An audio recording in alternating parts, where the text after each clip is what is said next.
Good morning, everybody. The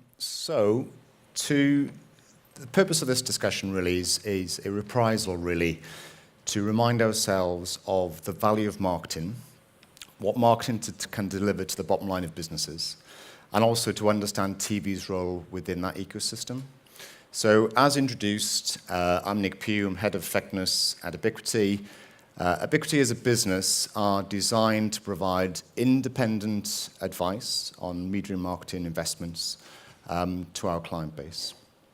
To use our data and our tools for then advertising brand owners to allocate those monies in the places where, hopefully, it will enhance the bottom line. Our business is structured in three key pillars, as up on the chart there. The legacy of our business is predominantly in the media part. You may or may not be familiar, but it's very much a media benchmarking service to ensure that agencies are doing a fair and transparent job on behalf of the advertiser. I represent the analytics practice, and this is very much a practice that's rooted in data and technologies, I guess, to make that linkage between input, so investment schedule, and output, then to understand what works, what doesn't, what is the payback, and then work with the advertiser in order to enhance the return in the future. As a business, we work with 80 of the top 100 advertisers across the globe, and we have offices in 18 countries, and we have 20 offices across those 18 countries. So, as a scene setter, I think it's probably putting out there in terms of how important marketing or advertising is. Now, I was going to do a Slido, but we never got around to doing it. But it'd be nice to kind of get an opinion from the audience. How much money do you think is spent on advertising globally in US dollars equivalent? Can we just have maybe a couple of numbers to get a feel? 1 trillion. We'll say, what, 1 trillion? Okay, it is a bit less than that. I was hoping to go low. Okay, so the number is approximately, obviously there are different sources, but if you take Statista view, it's 560 billion US dollars. So that is not an insignificant amount of money. Now, to put that into context, if you take your lovely country and you take the GDP of your lovely country, I'm afraid it doesn't capture all that. Actually, you'd have to take Finland's GDP and multiply it by 2 in order to get to that number. So it's a massive, massive outlay that advertising and brand owners are putting within this space. However, lovely segue from Les, actually, is despite that, and despite that scale of investment, marketing effectiveness, so the uplifts that you get from those monies, is eroding through time. So kind of the incrementality is going downwards, and it is definitely on a downward trajectory. Now, that's a little bit of a paradox, really. If we think about the current environment, we've never been more rich in data, and we've actually never been more rich in the analytics to support that data and get the insights and then make the right decisions. So what are the potential barriers? It still amazes me that marketing effectiveness cultures on behalf of the advertisers is still very much a work in progress. There was a CMO research or survey done 2 years ago in the US that showed around about 59% of CMOs did feel the pressure to demonstrate the value of marketing return to the C-suite. However, only a third of those actually had the evidence to quantify it. So it's still very much work in progress. The next is certainly obvious in terms of media fragmentation. There are a lot more media touch points these days, lots of different places where monies can be spent. So therefore, trying to find the sweet spot of investment is quite tough, and therefore can lead to a lot of value erosion. The customer journey is a complex one. There's many different ways in which consumers can interact with brands, different ways to respond to a brand and make a purchase. And as a result of that, it's very difficult to kind of put those stages together, and again, can lead to a bit of value erosion. As I said, we've never been more data's never been more available. There's been an explosion of data. But as a result of that, there's been lots of metrics out there. So there's been metric proliferation. So as a result of lots of metrics in circulation, sometimes advertisers, brand owners are maybe latching onto the wrong metrics to follow, maybe not lead indicators of business outcome, and as a result of that, they may be biasing the investment decisions down the wrong path. And then the next bit would be about organizational structures. I'm not sure how many brand owners are in the room, but there's without doubt some businesses are still siloed in their structure, and as a result, sometimes analytics and data capture can be done in bubbles. And therefore, there isn't necessarily the holistic view in order to enable investment to be placed in the right places. Let's take an extreme for a moment, where you could be, say, an e-commerce business. You could subscribe to some sort of digital attribution type sort of technique or analytical platform. You tend to find that digital attribution doesn't necessarily take into account other factors that might influence consumer interaction with the brand. So we've already talked about some mass media, so maybe TV, but also outside of media, so maybe trade promotions. As a result, you may have a gluttony of data that sits within the digital space, not a lot outside of that digital space, and as a result, it could bias investment down to dial up the notch or the needle in digital marketing and sort of underinvest in other levers. And something which has already been touched upon nicely from Les is that growing obsession with short-termism. I think on the C-suite, tenure of the CMO is probably the shortest. I think there was, again, a bit of data there, say it's about an average of about 3.6 years from that CMO survey. It's got to bias decision-making. Now, there's a couple of data points up here to kind of demonstrate the point. On the right-hand side, we did a survey in partnership with ISBA in the UK, pushed it out to their members, and we asked them to define over what period of time do they determine success and measure success. And amazingly, over 60% actually looked at a 0 to 3 month window beyond the campaign or beyond the investment period.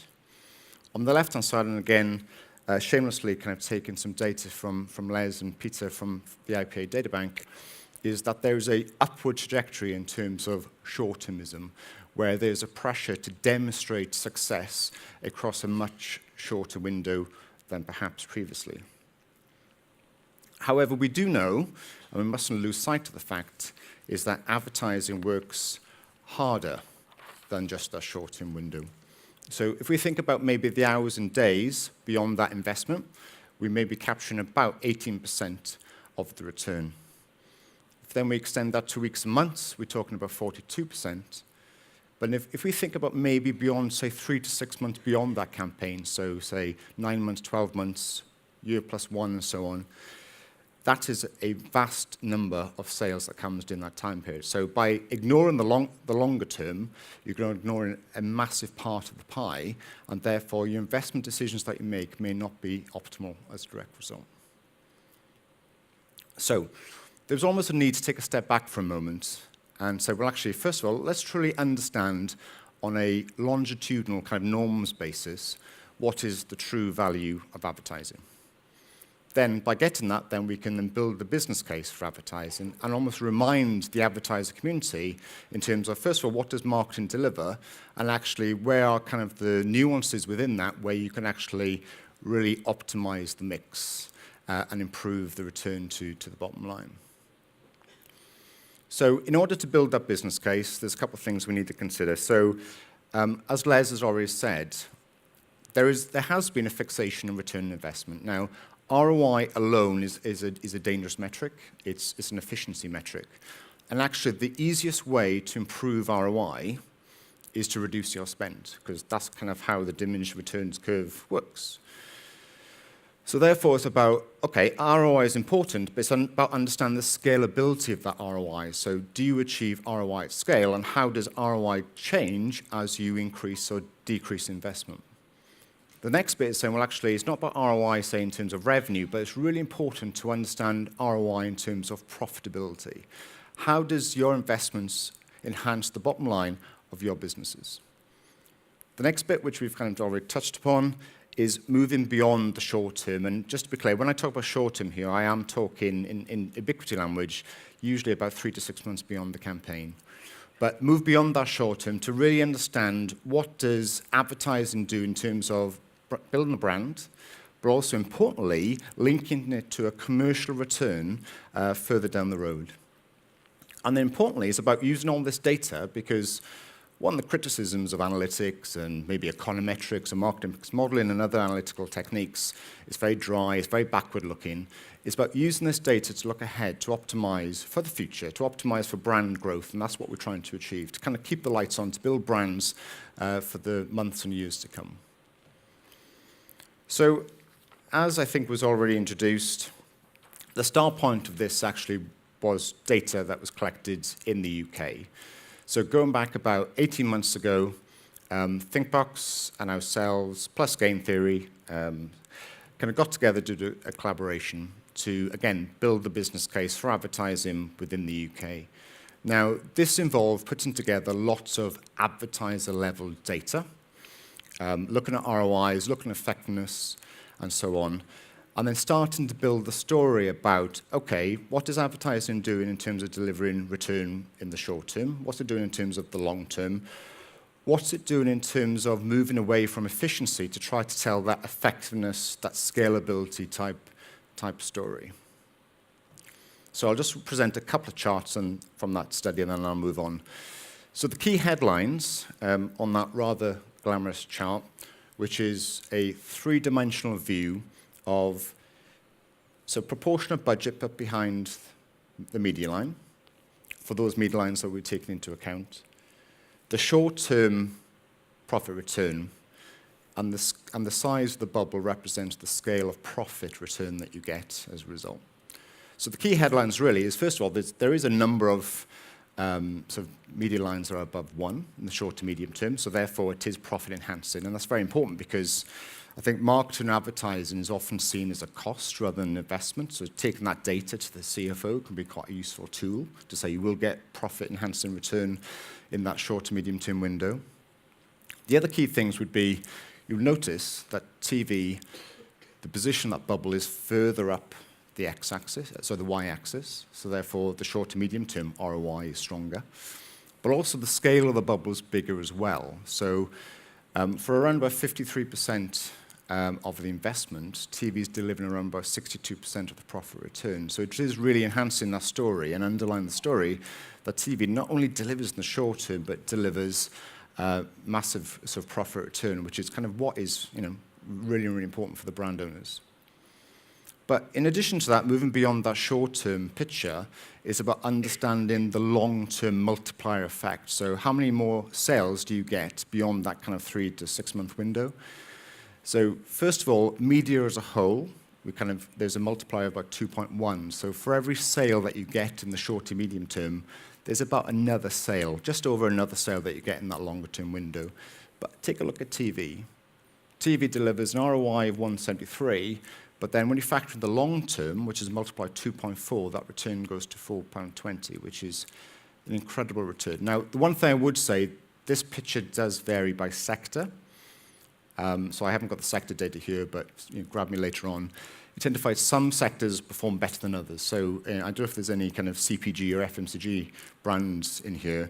You tend to find understanding that long-term picture for FMCG clients is absolutely critical because the return in the short term, on average, is below 1 because the scale of the brands are generally quite small. So therefore, it's about trying to understand that long-term picture. Again, take to the CFO to say, you need to have confidence in our advertising strategy to build the brands for the future. Okay, so that was the UK view. The next thing then is almost the audacious task to go, right, let's take a punt on what we think the global picture looks like. If we kind of try to extrapolate this out. So the way that we did that is, it wasn't just about taking the UK data and then multiplying that by a factor. It was actually saying, right, let's have a look at the data for the advertisers that we work with that sits outside the UK and build a database on that. So we had about 2,500 campaign views. So for each advertiser, what was kind of the data by media line, by campaign. So we kind of took the input data, so spends and ratings and so on, took the output data, so it'd be uplifts and obviously ROI data. We covered that across 3 years and across the channels that's listed and across 5 continents. Now, obviously, given the way that was structured as a business, there's a bias towards certain continents. So Europe is obviously dominant, the US as well, Australia, There's some others that are maybe, say, South America, so less prevalent. However, it is an indicative view. So before we did this, actually, we did have confidence that we thought we were going to see some consistencies of what we'd seen in the UK. So first of all, the work that we'd done with ThinkBox, we'd done exactly the same work in Australia with so the sister company ThinkTV. So in Australia, we'd pieced together brand-level studies for 21 brand owners across 4 sectors, did comprehensive kind of data capture and analytics on it, made that linkage between input and output, and then declared a hand in terms of results. And on the left-hand side, there's a lot of consistency where TV was the lead channel in terms of delivering return, in terms of that ROI hierarchy. Likewise, as an illustration, if we think about maybe a multinational advertiser, so CPG advertiser that we work with, and then take a look at this chart, which was by channel, indexing ROI for the FMCG, so average ROIs by channel for the UK, and then compare it to that client. So that client, we did work across 15 markets and 4 continents, and the second bar in each of those channels is the average ROI benchmarked. And you can see that there is a decent correlation. There are going to be nuances, so the likes of out of home, but generally there is a pattern. So this data, alongside the Australian data, give us the confidence to say, do you know what, there's something in this. Let's really piece together all the data from all our advertisers across the globe, which is not an insignificant task. So then what we did do is say, well, actually, let's take that data and extrapolate that. So the $560 billion number that we kind of had up front, we had to trim that bit because it's important. If we're going to do an extrapolation, we have to do the extrapolation on the media channels where we have the confidence to extrapolate. So it doesn't include some channels. So we're talking about now about $375 billion worth of spend to take part in this kind of global view of performance. So let's put this into perspective. So if we look at the total term ROI for marketing across those channels that we talked about, across the globe, on average, we get about 283. So every dollar invested, there's about 283 return. We do get to that trillion number. So if you extrapolate that out in terms of the overall return, that is about $1 trillion to the bottom line globally, which is a simply seismic number. So it shows you how important advertising and marketing is in terms of brand and business health. Again, to put this into context, that's the same size as the GDP of Indonesia, which is something like, I think, the 28th, 29th sized country GDP-wise around the globe. However, as I said, we live in a world where I think the deployment of marketing monies is a bit imperfect. There's always ways to improve the mix and improve the spend distribution.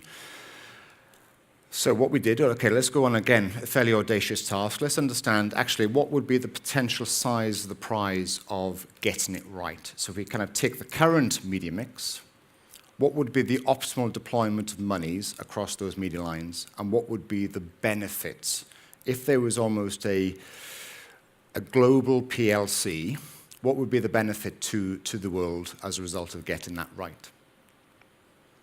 So we took the data from all the ROI data, all those lovely curve data to describe the relationship between investment and return, and then we did some optimization. So that's why the hill climb there, where you kind of have a look at the steepest parts of each of the curves and find actually what is the sweet spot of spend deployment across the channels. And we arrive at this. So on the left-hand side would be again, I have to estimated spend distribution across the channels. And then on the right-hand side is the optimal spend distribution. Now, obviously, the one thing I would say, this is a maths-led solution, so there's clearly pragmatism about how things are deployed in market. But if we kind of take the maths on face value, and there has to be something in this, you can see that there's a shift change. Some channels benefit, some channels are disadvantaged. And actually, the channel that comes out the clear winner here is TV. Now, practically, trying to shift spend from 46%, global average behind TV to 62%, that might not be possible, but gives you an idea that there's a directional push, a gravitational push to spend more behind this medium, and it will enhance the bottom line, not just actually in the long term, but also in the short term, as I've described. And that actually then results into a further enhancement to the bottom line. So we're talking about $45 billion at the moment, which we think, again, it's a bit of a punt, but we think has been left on the table because the monies are not being deployed in the right way. And as is the theme of this presentation, that's the same size as Slovenia GDP. So, let's put that into perspective. It's well, first of all, a lovely country, but in terms of the scale of the return that you can get by getting it right. Now, you think of that on the brand by brand level in terms of what that could mean for brand owners. It means that there's potentially a lot of headroom to be had in terms of enhancing the P&Ls of your businesses. And that's kind of it, really. So in terms of summary, really, first of all, I want to go out there, let's not forget the fact that marketing itself and advertising is a profit-enhancing mechanism. And sometimes we have to kind of take that sometimes to the finance community to remind them. Marketing really should be seen as an investment rather than a cost. But as I said, there's always ways of getting that right. And getting that right, can be done in many different ways. But if you kind of just take it from a channel mix perspective, there are areas in terms of trying to improve the return that you get. And actually, TV is the key mechanism in order to enable that. And I said the result of that would be $45 billion of lost opportunity, which shouldn't be sniffed at. And the research is available at that very snappy URL there on the right-hand side. So, and I will leave it there. Thank you very much.